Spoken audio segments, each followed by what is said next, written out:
Depending on the dimension of a vector space, we can classify vector spaces into two types. All right, we have finite on the basis of dimension.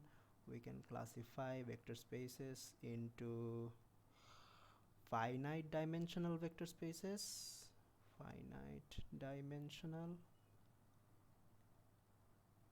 and infinite dimensional.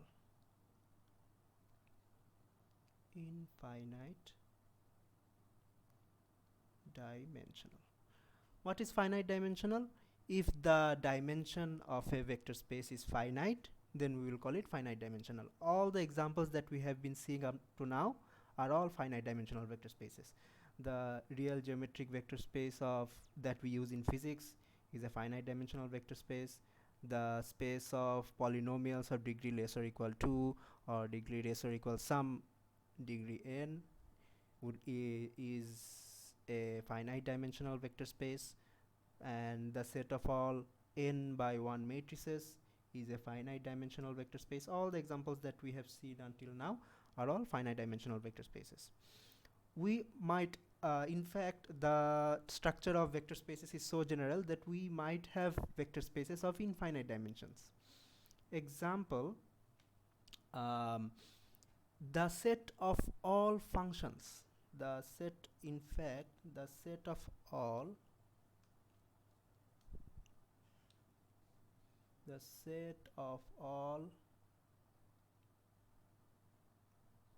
functions. Well, let's be more specific. The set of all differentiable functions actually form a vector space as well.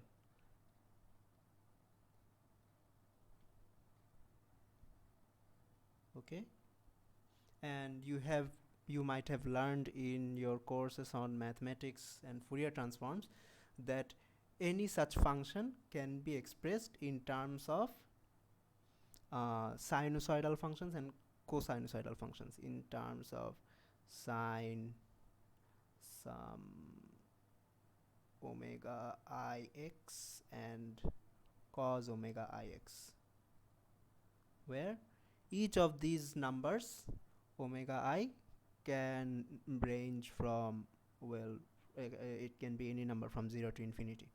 Okay, so the set of all differentiable functions actually forms a infinite dimensional vector space.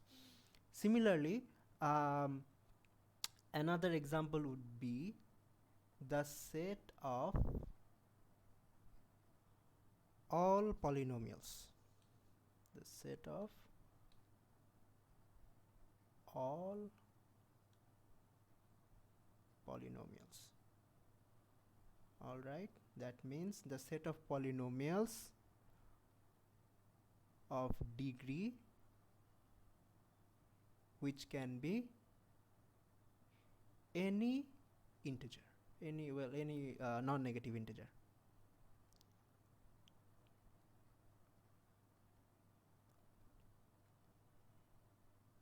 How? As we saw before, that to make polynomials of degree less or equal to 2, we needed the functions x to the 0, x to the 1, and x squared.